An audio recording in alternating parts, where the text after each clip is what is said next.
another first, and it's carrot cake. I was just pointing to that flower on the side. It's one of my favorites.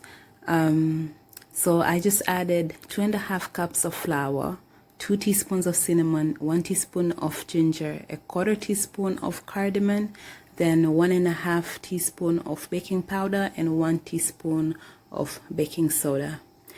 If I was to repeat this recipe, which I will change the 2.5 cups of flour to only 2 cups of flour, because I felt at the end that the cake was a little bit too doughy. So I feel like that will let the cake be much more smooth, if a carrot cake can be smooth. That was 1.25 cup of sugar, and I will change that to only 1 cup of sugar next time. 3 large eggs, 2 teaspoons of vanilla essence, and now I am gradually, moderately adding oil. 1 cup of sunflower oil. You're not supposed to dump it all in at the same time, so be patient. Same to the flour, the dry ingredients. You're supposed to add small portions at a time so that it mixes well with the dough. This is the other reason why I decided that when I do repeat the recipe, it's only going to be 2 cups of flour, because at the end, this machine was panting like a dog in heat. You could feel it struggling.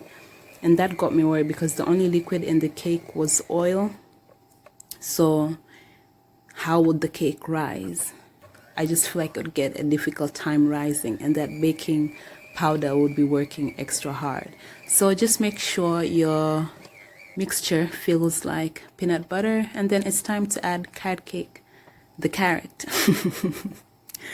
The carrot, that is approximately 1 3/4 cups of carrot, and that is 1/2 cup of pineapple.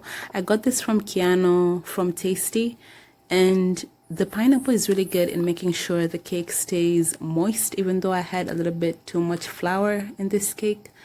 And the little particles of pineapple taste fantastic when you eat it. So make sure you mix it well, fold it in, and then again, don't forget to coat your tin with butter or oil before you add your mixture in.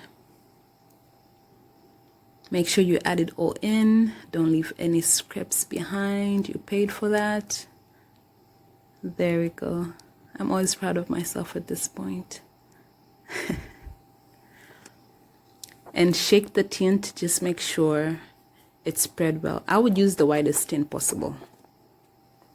Okay, here it is after 40 minutes. I put my fork in. It doesn't look like the prettiest cake, and the fork came out crumbly. So I put it back in for 5 minutes, put my fork in again, and it came out clean. So I knew the cake was ready. This cake smelled amazing. The mixture of ginger, cinnamon, and cardamom smelled amazing. It doesn't taste citrusy from the pineapple, but it's just the spice, and the carrot is so good.